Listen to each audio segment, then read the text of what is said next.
ભરૂચ અંકલેશ્વરને જોડતા નર્મદા નદી પરના ગોલ્ડન બ્રિજને સમાંતર નવા બ્રિજની ખાતમુહૂર્ત વિધિ મુખ્યમંત્રીના હસ્તે યોજાનાર છે। આ પ્રોજેક્ટની કુલ લંબાઈ 2312 મીટર રહેશે। ભરૂચ જિલ્લાના મુખ્ય મથક ભરૂચની બાજુમાંથી નર્મદા નદી વહે છે। નર્મદા નદી પર ભરૂચ ખાતે ગોલ્ડન બ્રિજ તથા રેલવે લાઇનનો બ્રિજ આમ બે પુલ આવેલા છે।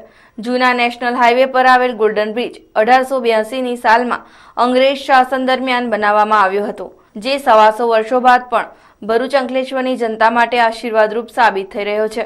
જો કે હાલમાં ગોલ્ડન બ્રિજ પરથી માત્ર લાઇટ વ્હીકલ જ પસાર થઈ રહ્યા હોવા છતાં પણ ટ્રાફિક જામની સમસ્યા પોલીસ સહિત પ્રજાજનો માટે પણ શિરોવેદના સમાન બની રહેલ છે, જેથી છેલ્લા 3 વર્ષોથી ભરૂચ અંકલેશ્વર સહિત સમગ્ર ગુજરાતના વાહન ચાલકોને ભારે હાલાકીનો સામનો કરવો પડી રહ્યો છે। નર્મદા નદીના સામે છેડે અંકલેશ્વર આવેલ છે, જેમાં એશિયા ખંડની સૌથી મોટી જીઆઈડીસી આવેલ છે।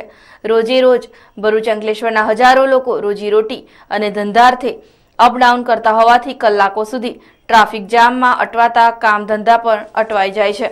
વહીવટીતંત્ર દ્વારા આ ટ્રાફિક જામની સમસ્યાનો હળવી કરવા ડિવાઈડર લગાવવા, આંશિક વન વે તેમજ પોલીસ કર્મીઓની સંખ્યા વધારવી જેવી કે કવાયતો સતત આ માટે કરતું હોવા છતાં પણ તેનો કાયમી ઉકેલ ન હોય રાજકીય હુંસાતુસીમાં ગોલ્ડન બ્રિજને સમાંતર બ્રિજનો મામલો અટવાયા કર્યા બાદ અંતે રાજ્ય સરકાર દ્વારા આ માટેની 100 કરોડની નાણાકીય ફાળવણી વર્ષ 2013-2014માં કરાઈ હતી। આ બાદ પણ સર્વે, રિસર્વ ટેન્ડરિંગ તેમજ રીટેન્ડરિંગમાં પણ સમાંતર બ્રિજની પ્રક્રિયા અટવાઈ હતી। ચૂંટણી આચાર સંહિતાને કારણે પાછી ઠેલાયેલ નવા બ્રિજની ખાતમુહૂર્ત વિધિ આગામી 19મી ડિસેમ્બરના રોજ રાજ્યના મુખ્યમંત્રી આનંદીબેન પટેલના હસ્તે યોજાનાર છે, જે માટેની તમામ તૈયારી ગોલ્ડન બ્રિજના દક્ષિણ છેડે તથા દૂધધારા ડેરીના ગ્રાઉન્ડ ખાતે પૂરજોશમાં ચાલી રહી છે।